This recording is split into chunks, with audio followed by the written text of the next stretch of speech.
Yo, what's going on, guys? Koi here. Today we're talking about top 10 chips and tricks to winning every single match in GEKISHIN SQUADRA. Now, the thing about GEKISHIN is that the battle of a 4v4 could be literally tipped based off of the scale that you choose. Now, this could really be the difference between skill or be the difference between terrible tactics. And let's go ahead and talk about my first tip, and that's to understand every single one of the divine draws. Now, I'm going to be playing some clips and stuff like that whenever we actually start talking about very specific things, but what I first want to talk about is the divine draw. Now, the divine draw is something that they added to the game after the second beta, which is a system that changes the game mode completely depending on like which ones get pulled. For instance, cloud cover. There's less structures in the way, but there's more clouds.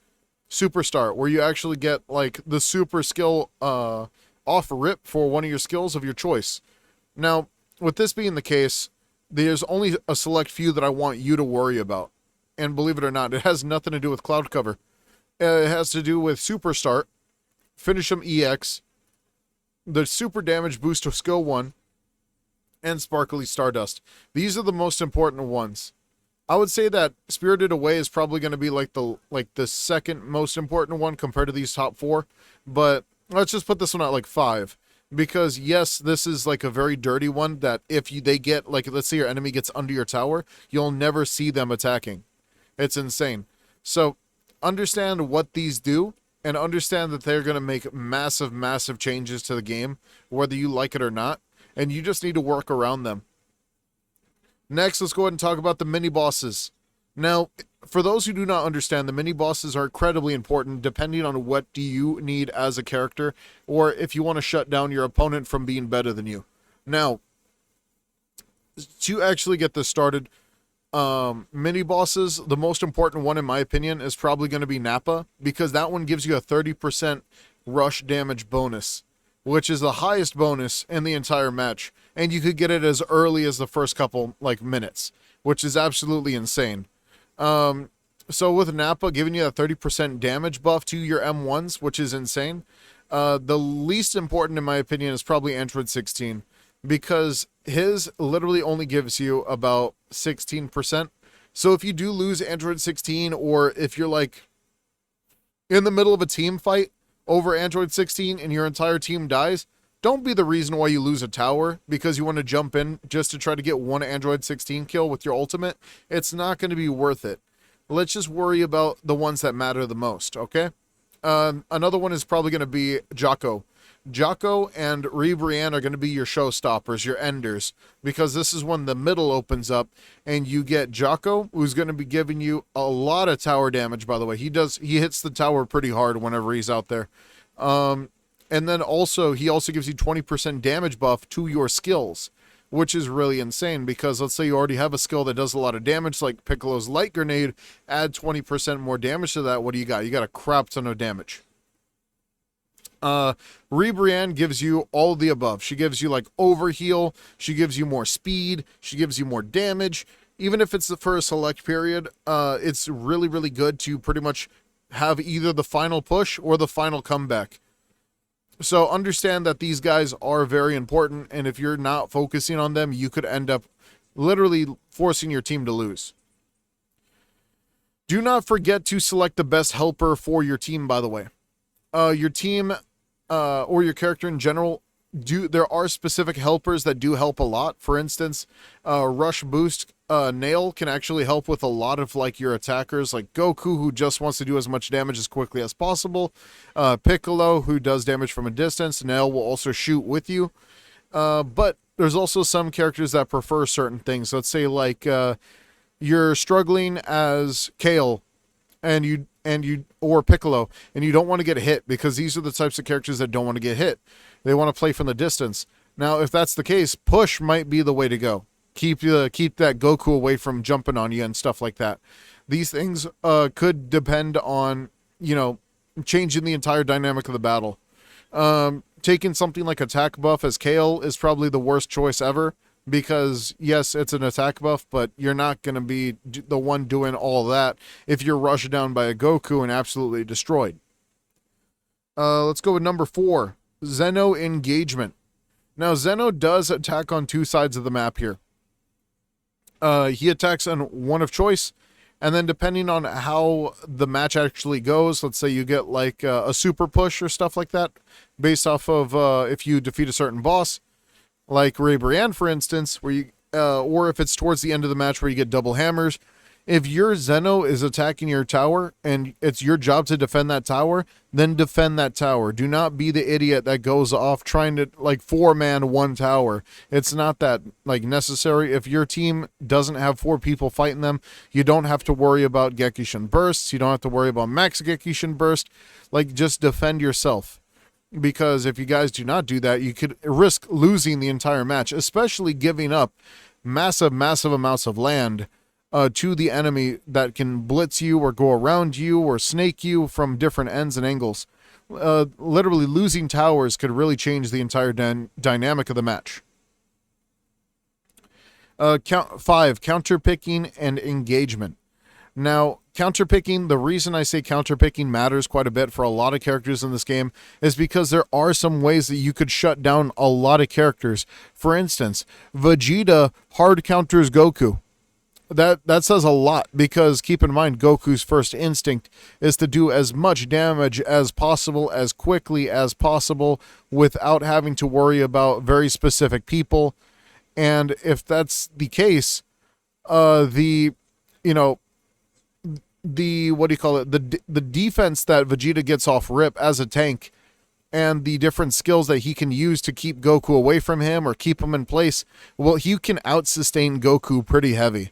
And I know a lot of people are going to be like, well, I fought Vegeta before. You probably just haven't fought a good Vegeta. Let's be entirely honest.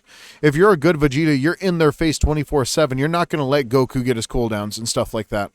You need to be able to shut down the people that you know you're going to be very capable against. For instance, if you're going to be like fighting somebody like Deborah, the best counter to Deborah is pretty much someone like Android 17, who could pretty much shut down Deborah's entire setup, because, you know, what are you going to do whenever you can't proc any of your stone abilities? You're going to just sit there and punch out a shield that's going to block you from doing everything. Or you could do something like Cooler versus Kale, where Cooler shuts down Kale entirely, because Cooler is going to be counterattacking every single time that Kale is trying to hurt him, which is really insane, because his whole thing is like based off of like counter rage. It's insane. So team engagement, that's another thing I want to talk about with this one specifically, because if you know something's going to happen, then do pay attention, because you could end up risking the entire game just because you decided to make a dumb push on an enemy Goku who had a spirit bomb ready to go. Or you're about to fight Goku, Piccolo, and let's say like Oob and Trunks. Or like, no, let's say like, let's be more realistic here, my bad. Let's say you're going to fight Goku and the Gammas and Vegeta and let's say Boo. You don't understand how devastating that team combo could be compared to a lot of team combos. You have Goku doing burst damage. You have Vegeta self-sustaining and also holding them down. You have Boo, which can heal the entire team. And depending on what the other attacker is, like Trunks or the Gammas, they could just shut you down by jumping on you and catching any stragglers.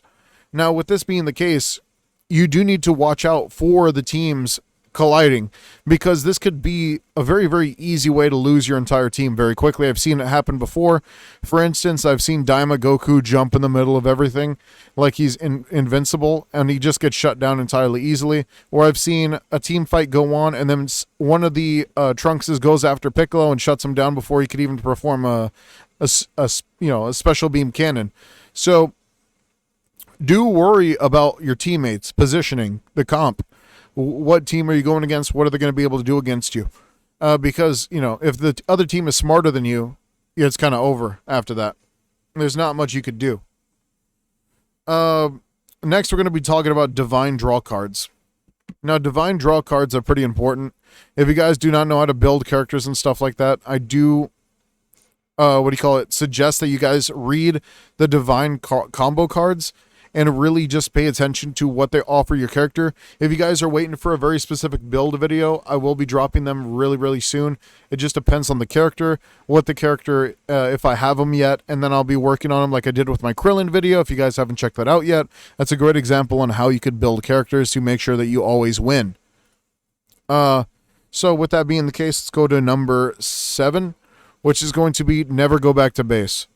Now, if you're playing Dragon Ball GEKISHIN SQUADRA and you get low, you should be going under your tower that has, like, that doesn't have anyone attacking it. That doesn't have Zeno, so you could heal. And if you know that Zeno is going to push your lane really, really soon, go back and heal as quickly as you can. I swear, dude, you should go back and heal as quickly as you can before Zeno gets to the point.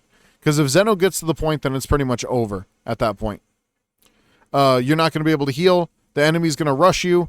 We're going to have a really, really hard time defending the point if you're dead. Don't get too cocky. Number 8. If you know you're going to get the kill on a character, but they start running away and they get under their turret, or they're about to run into their teammates, don't get too cocky. Honestly, if you are trying to turret dive them and stuff like that, it's not going to work. The angels are going to heal him faster than you could kill him. And then if his teammates are there, it's even worse because now you're dead. You gave them free EXP, and now you're like having to wait on the team cooldown while they're attacking your tower now, since now Zeno's on that side going towards your tower. So I've seen it happen too many times. Just do not get too cocky. Just fall back when you need to and focus on the grind. The real thing is you want to have more levels than your opponents. You want to have more skill levels than your opponents. You want to have more HP than your opponent. You should not be giving them all that free EXP or all that free stuff just because you decided to get too cocky or stuff like that. You can only do that with Vegeta. Understand that the enemy and what they want. Now, the reason I put this at number 9 is because there is a very particular way that every single character will play. For instance, Goku wants to hit you with every skill and then run away. He does not want to stay in the fight if he knows he's going to be hit back. Vegeta wants you to be in his face 24/7. If you run away from him, he can't do anything. Piccolo wants to hit you from a distance. He doesn't want you to get too close to him. And if you do get close to him, he has to run away. And he has the ability to do it. You have to understand every single character and what they want. Krillin can be the absolute showstopper of the entire match if you feed him. But if you do not go into his energy mines and you just attack him straight up and you shut him down before he could get you with any of his skills, then you pretty much, like, you lost there. I mean, you won there. Like, you take him down quickly. Cooler wants you to attack him when he has his skills active. Yeah, if that's the case, then just don't attack him when he has his skills active, because then he's not going to be able to do anything to you. He's going to be just as, like, powerless as every other character. So that's, number 10. That's number 9. Number 10, never rush the Dragon Ball. The reason I say this is because if it's a 1v1 situation where you guys got the one tower left and they got the one tower left and you finally bust their tower down and now you're about to do a 4-man rush on their freaking ball. Imagine if they had just one person defending the ball or just pushing you away from it, like Frieza or Android 17, who could stagger you, or Vegeta, who could just shut down the entire area. Any character that can move you, pretty much, or shut you down. And then the other team has just one person who took down the tower and go for the ball. It's over. Like, you should have split your team in half, or at least have somebody playing defense. Because that can make the major difference, especially if they shoot 2 people towards your base, and then it's you versus 2 people, and you don't have any AoE moves left, and now it's just you struggling to fight off 2 people from one point. It's really bad. You could end up losing the entire match and your Dragon Ball based off that. Well, I hope this helped you out. If you guys got any questions, comments, or concerns, let me know down below. Don't forget to like, all that fun stuff. Take it easy. Don't forget to sub. Peace out.